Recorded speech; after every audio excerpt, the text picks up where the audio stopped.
My job this morning is twofold. First of all, to explore with you the adaptation as a concept in integrated water resources management and strategies and some of the guidance that's there. So we're going to try and build on. So that was background. So we introduced ourselves to IWRM and climate change, which is just as well, because what's this workshop about? IWRM and climate change. So that having established that, we're now going to go and ask ourselves, what are we going to do about it? And I think when we ask ourselves questions like, what are we going to do? What are we doing? We're thinking of strategies, we're planning ahead. When we do that, we usually need tools to do that.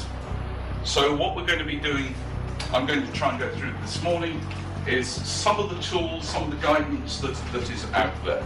So the objectives of this session are to identify some of the main principles and processes, explore some of the sources. There's a lot of sources, I will say this, there's a lot of sources of guidance on how to go about planning for adaptation.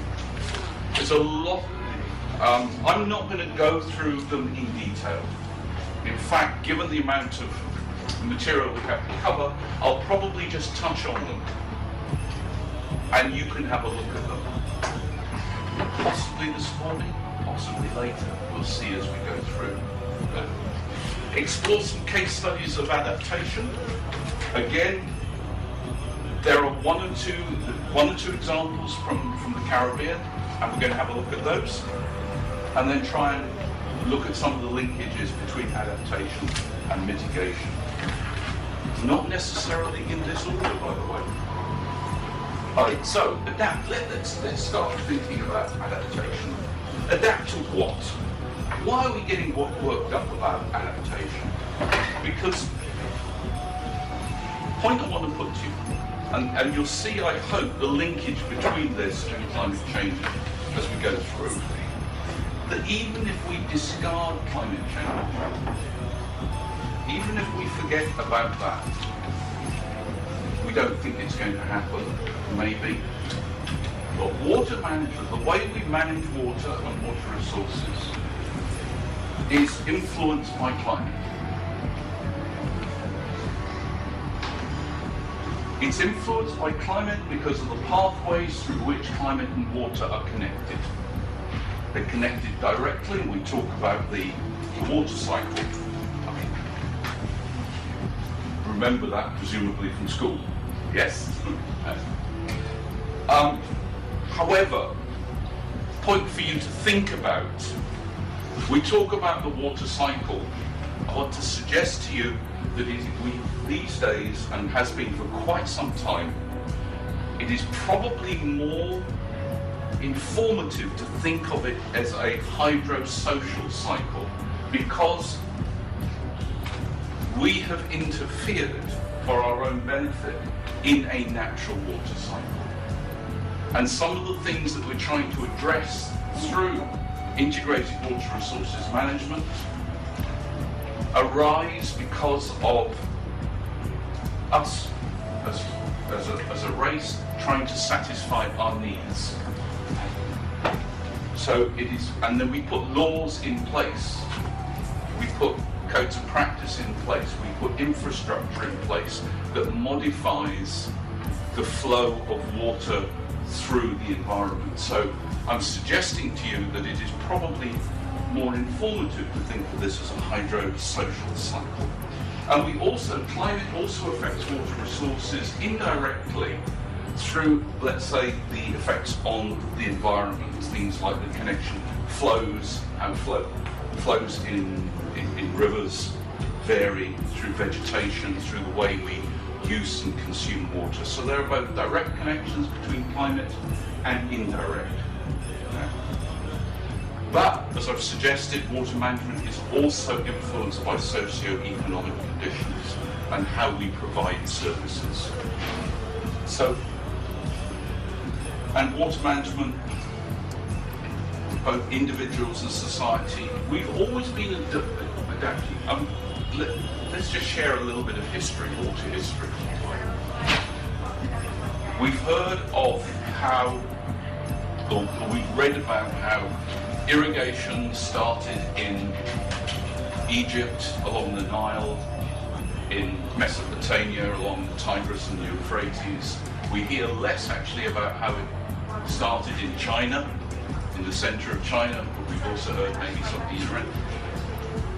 These were interventions by early societies in the environment to, if you like, adapt to climate conditions,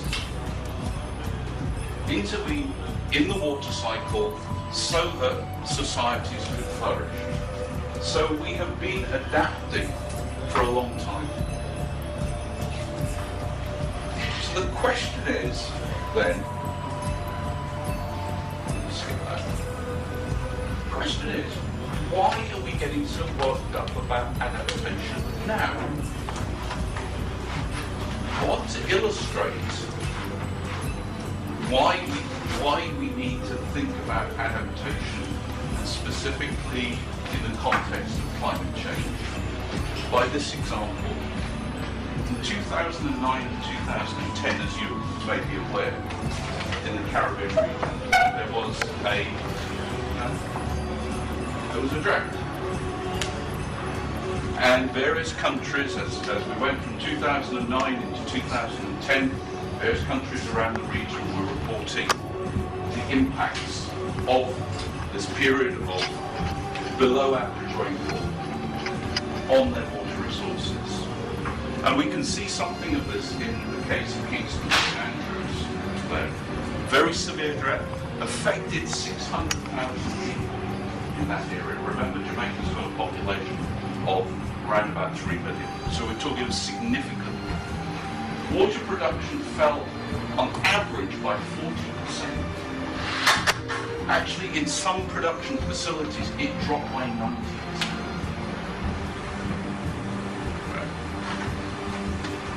Some of the consequences, the water utility incurred additional costs without additional revenue, by the way.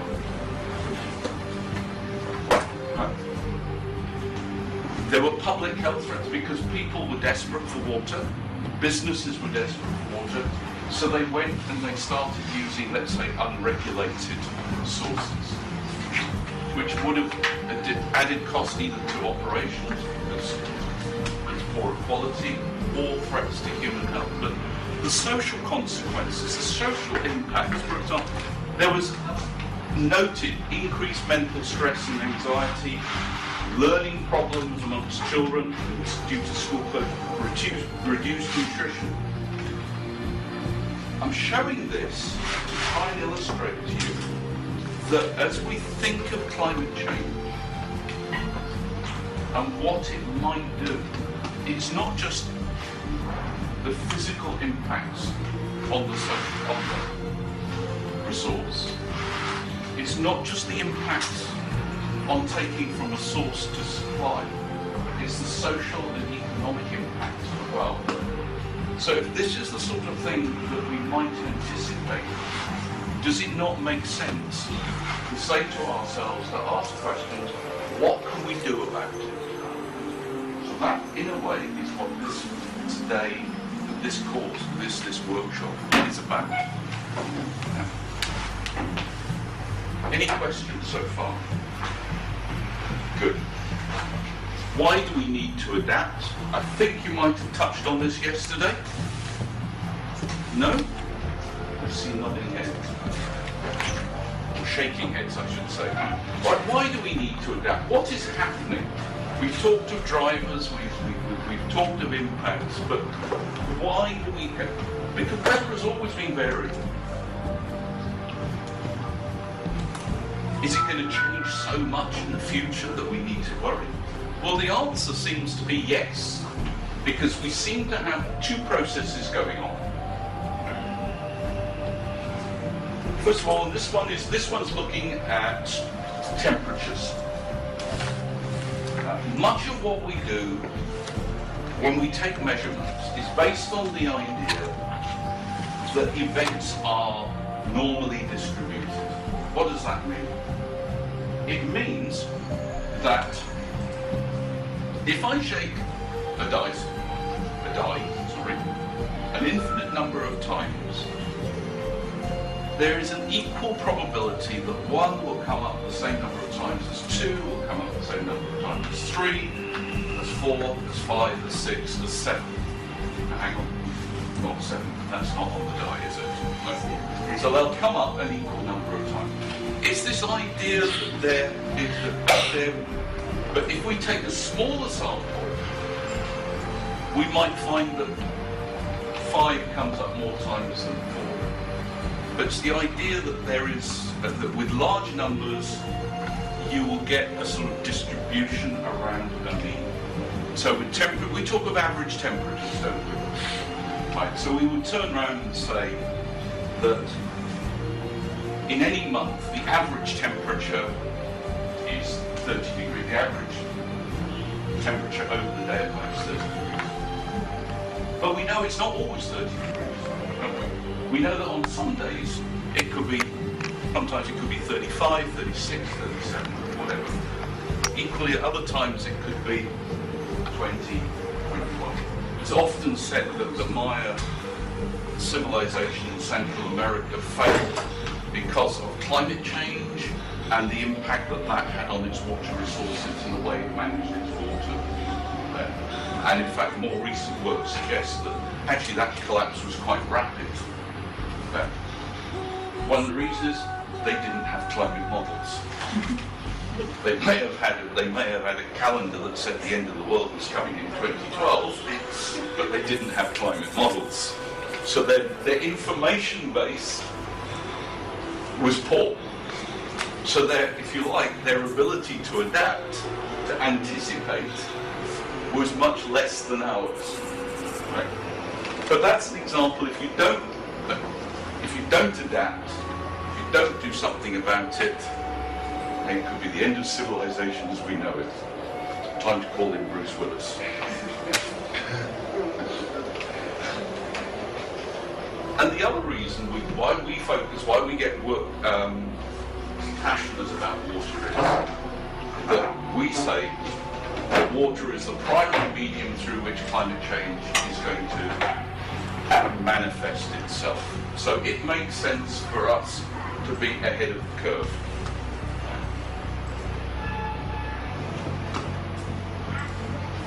I'm not going to talk too much about this, but water security, but just to say that we talk, if you look at look at that. Global Water Partnership, working towards a water secure world. One of the reasons they're saying that is that water security is a sound adaptation strategy. So if you're working toward water security in a country, in a community, in a region, and you're investing in that, then that in itself is going to put you in a good position to adapt to climate change, or what we think climate change will do, because of all these regions. And the point is, if we're not water secure, if we have members of society that are not able to access water, whether for domestic use or commercial use, we have an impoverished society, we have an impoverished economy. We're not developing to the extent that we could. There are vulnerable members of society. So if we're not water secure, it increases the insecurity that we have. And what it means is that if we're in that position, and climate change comes along, we are in a worse position. We're becoming more insecure. Well, that's the lawyers have left the room.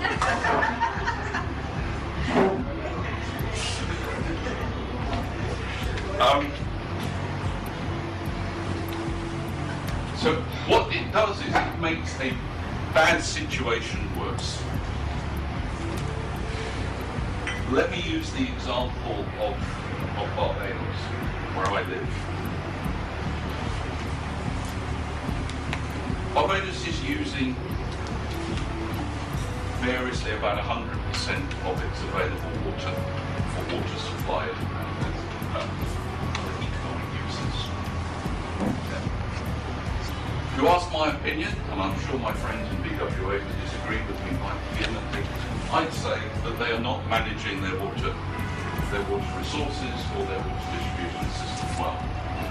High levels of leakage, bursts, unpaid bills, aging infrastructure, not able to support economic development in certain areas because the infrastructure is not there, the water resources are not there. It's water insecure. Say the same about Trinidad. Water insecure. Climate change comes along. Less recharge. Soils start to heave. Put stress on pipes. Result, less water to extract, more broken pipes. Climate change has made an already poor situation worse. So again, reinforcing the message that adaptation, looking ahead, is the game that we need to be in. I said I wasn't going to follow all those objectives in strict order. But I just want to talk for a minute about the link between adaptation and mitigation. Mitigation usually refers to the reduction of reducing the impact of climate change brought about by the greenhouse gas emissions. So mitigation would look, for example, at those activities that contribute to greenhouse gas emissions, which could be transport vehicles, or it could be the use of energy which needs fossil fuels for generation. And if we look, for example, at desalination plants which convert seawater or brackish water into fresh water are energy intensive. It would mean, if we were going to use fossil fuels, it would mean that by putting a desalination plant in to meet a need for water, we're going to increase greenhouse gas emissions. The alternative would be to look at perhaps powering the desalination plants through renewable energy, which would reduce the greenhouse gas emissions. So mitigation looks at reducing the impacts of climate change. Adaptation, on the other hand, if you like, accepts that a certain amount of climate change has happened and says, how can we reduce the vulnerabilities or the impact of that such that, if you like, we maintain the same standard of living, the same level of comfort in society, as either as a society or as individuals. So that's the difference. One looks at reducing the impacts. The other is, if you like, trying to live with the impacts. We think that there are things that we need to respond to.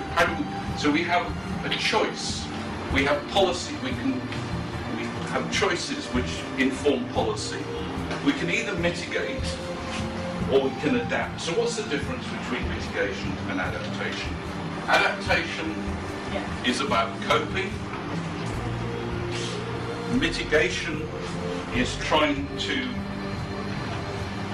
ameliorate the effects of human influence that are driving the changes in climate. So So, for example, when we talk about climate change, mitigation means looking at how do we reduce, let's say, the amount of greenhouse gases that we produce. Whereas if we adapt, we're accepting that these are there and we're trying to cope with the effects. So adaptation, let's just take that point, seeks to limit vulnerabilities. Remember, vulnerability, you can't separate vulnerability from hazards and exposure. Let me just, what's a hazard? What might be a hazard? A hazard is something that happens even in the absence of people being there. Right? A hazard would be something like a landslide, an earthquake. That's mine. No, but what I'm trying to say is a hazard is something that will happen. It's a hazard.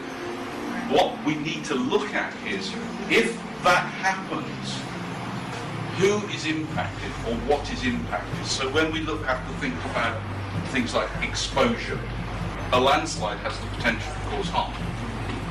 But that harm doesn't happen unless there are people that are exposed to it. So what I'm trying to say, because it comes down, we're trying to make a link with vulnerability as well, because you have to have a threat. Somebody has to, which is the hazard. Somebody who has to be at risk from it, so they're exposed to it. But then the other thing on top of it is, how well are they able to cope with the consequences? So we take your chemical, for example. I don't know, let's say we have this chemical, it's getting into, let's take nitrates. Right? Nitrates getting into the water could be a hazard. Exposure, people are drinking high nitrate levels. Let's say it's 50 milligrams per litre, which is over the WHO limit. Is it a problem? What are the vulnerabilities? If you're a child, high levels of nitrates can be bad for your health. But for an adult, it might not be a problem. Pregnant women. So the vulnerability, it could also be, you've got it there, vulnerable. What do? You know that you've got nitrates in the water. What do you do in the home? You put a nitrate filtering system in, let's say. Are you vulnerable still? No. You're economically, so vulnerability, there are different facets to it. So what I'm trying to say is that hazard, exposure and vulnerability are interconnected, but just because there's a hazard and they're exposed doesn't necessarily mean to say you're vulnerable, even to the same hazard. If we have a projection of how we think global temperatures are going to rise over time, what are we making assumptions of? We're making assumptions about human behaviour. You've heard of business as usual. In other words, we don't learn from our mistakes. That the United States and China and India still think that they can go on with their development model. So what does that mean? No mitigation. So global temperature rises go up. On the other hand, we might turn around and say, well, we need to do something, which is what we're doing already. So we're introducing measures to reduce carbon, greenhouse gas emissions. This might come down. So our scope for reducing global temperature rise depends on the mitigations that we put in place. But mitigations will only bring that. It doesn't help us cope, and that's where adaptation comes in. So even with this, a scenario like that, where we could bring it down with different mitigation options, we still are living in a different world, aren't we, to the world we're living in today.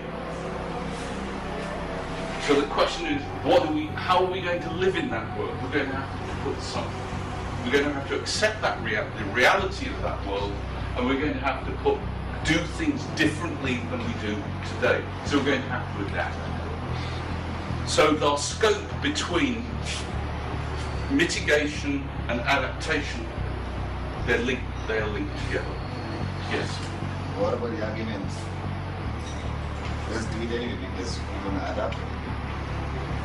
That is a question of what's called autonomous adaptation. Right? Usually autonomous, an example of autonomous adaptation in the human species, milk. The ability to tolerate cow's milk. If you go back, I can't remember how many tens of thousands of years, humans beyond childhood couldn't handle milk. Now, most, not all, can handle milk in a diet. That's autonomous. That's an autonomous adaptation of the human physiology. How long has it taken? 10, maybe 20,000 years.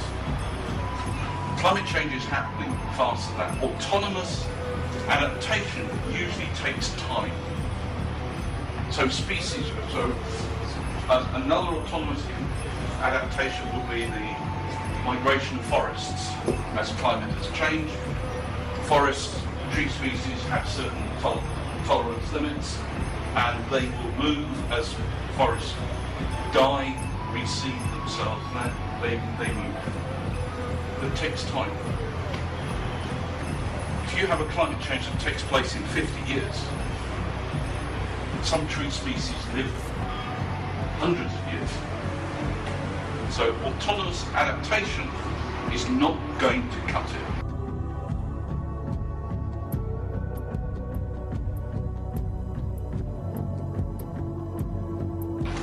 Adaptation chain.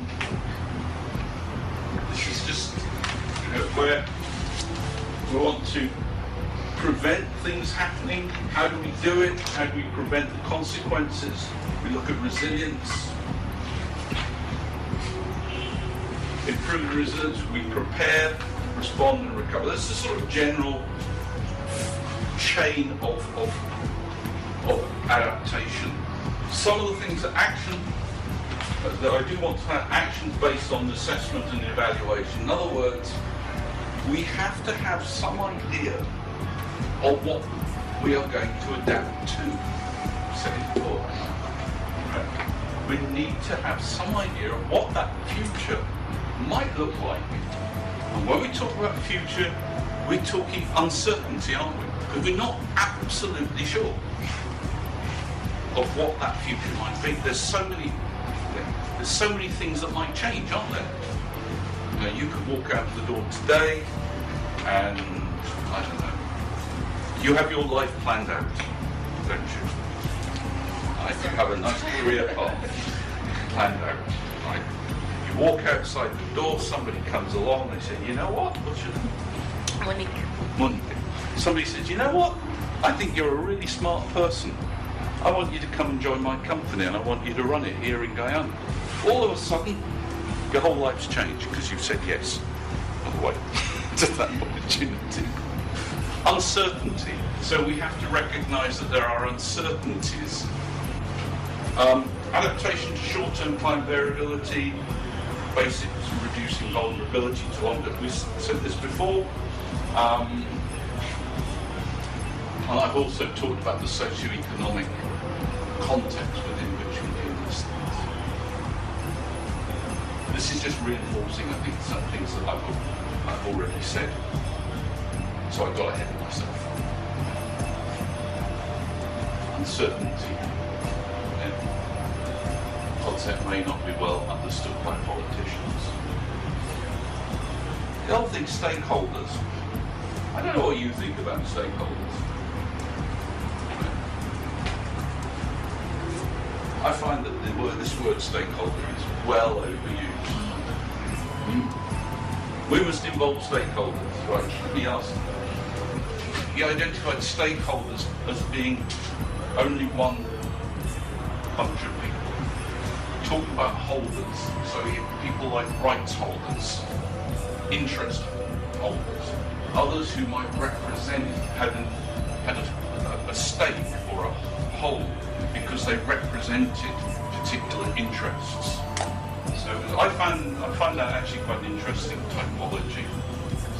It sort of really broadens that landscape, and it goes to I think one thing you were addressing is you have to look for where people's interests and where their place within this process lies, and therefore what you expect they can contribute, and what you need to do, how you need to engage with them as well.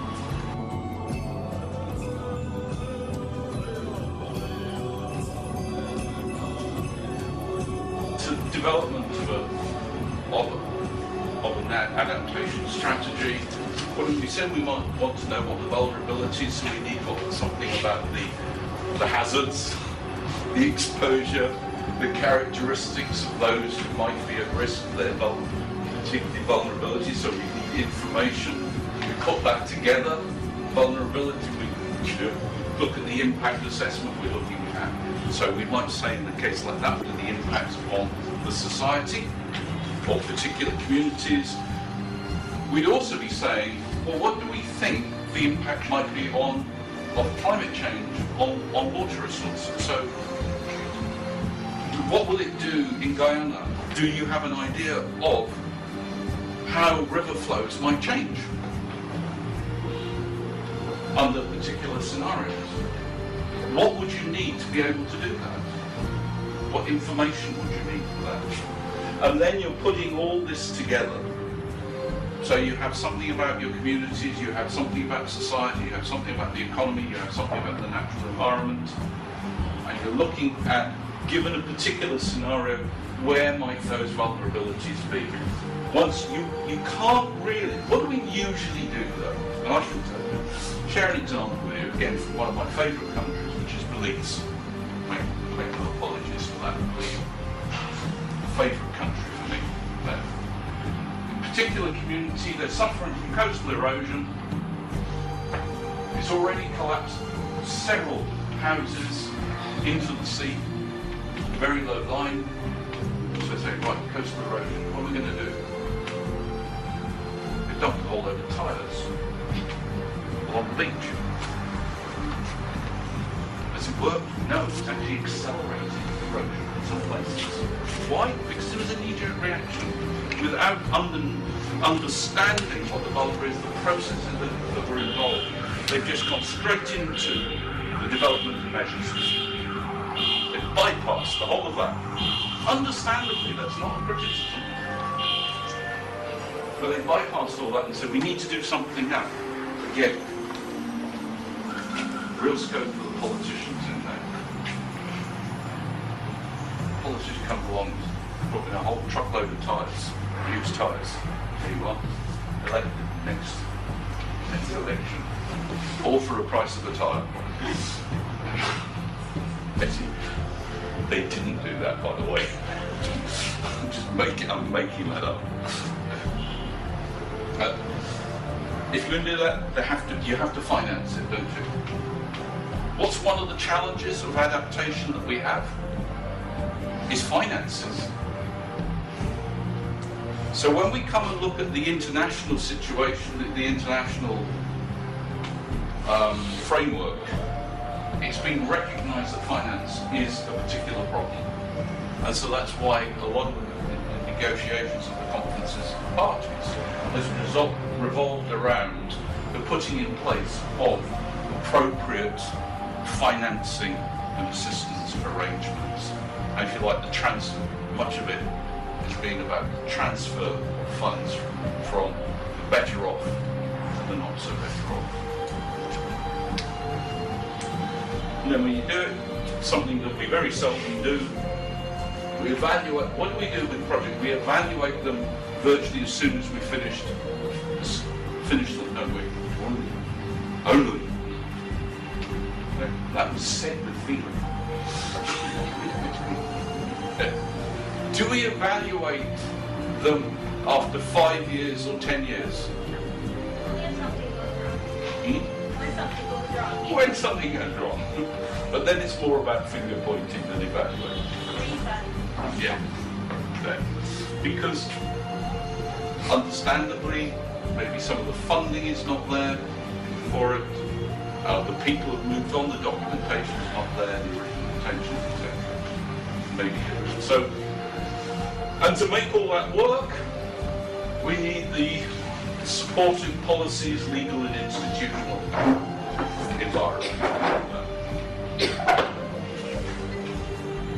Big difficulties that we have in all of this is the sufficiency and quality of information.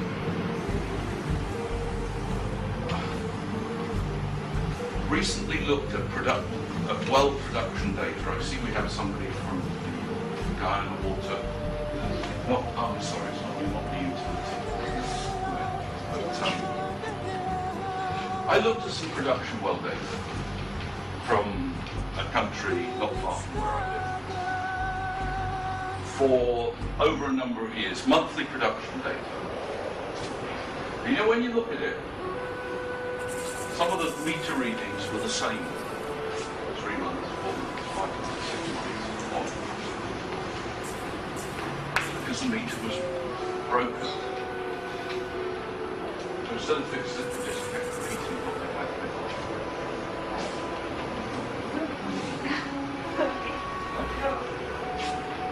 And a number of other things. Even when the meter's not reading, somebody didn't take the reading and they put down what they thought was reasonable. Data. If you're talking about doing a groundwater model and wanting to understand the performance and of that resource, and that is your data that you have, you've got a problem. Dr. Kennedy just showed to share a similar example of an experience in one country where they were using the ring gauge, but they have to go in and collect the readings weekly or collect the readings. And whenever they didn't really didn't put anything, they only put 0. What did you inside didn't record anything? Yeah. But 0 you have to put you have to put 0. So it ended up being incomplete because you did not know, you know, when 0 is important, an important part of the. Yes. Otherwise, if there's nothing in there, it could have rained, but they just put it in, and you don't know. A trace is a measurement for rainfall. There's a trace. Yeah. There's a trace. So I think you're getting this idea, it's not a simple thing to do. Because there are so many imponderables. We talked a little bit about opportunities. I'm not going to talk about that anymore. And some of the steps. We're going to come on to this in a little bit. Talk about some of the threats and the need for adaptation. I just want to take us up a level and look at some of the global responses that we've had, and just tracing a timeline. The Rio Sustainable Development Conference, recognizing some of the threats that climate change was posing, became a United Nations Framework Convention on Climate Change, the Convention on Biodiversity, Agenda 21. These started to suggest, for example, doing assessments, putting national adaptation plans together as part of that process, trying to start, certainly emphasis, start to put in place funding mechanisms to support adaptation and mitigation. Those were coming out of that. We're still working on those, aren't we, as we go through. Then in 2002, the World Summit on Sustainable Development in Johannesburg. Notable in our context for today is their commitment to water use efficiency plans and IWRM roadmaps. In some ways, it was the endorsement of integrated water resources management as the way to think about water management. And again, there were mechanisms put in place to support the development of that. In the Caribbean, for example, the IWRM project sort of came out of the signing up of governments. It was a GEF-funded project, but that was to assist Caribbean countries with IWRM roadmaps, as well as a number of other interventions. And then as we look forward, I know maybe it's last year, the Rio +21, what have we got emerging from that? We've got this new idea of the green economy, water and the green economy, the idea that's coming forward from this about payment for ecosystem services, and also now trying to put the water, energy, food nexus, the pulling this together. All of these you could see as incremental steps that are guiding where the global community thinks we should be putting our efforts in terms of adaptation. So we're thinking of this, we're now looking beyond the water sector, which is something we've always said we should be doing, and saying, well, water, energy and food are all linked together. What's missing from there is perhaps land. These things take place. Land there. And we will probably, and certainly on the green economy, we're going to be seeing funding mechanisms to support that.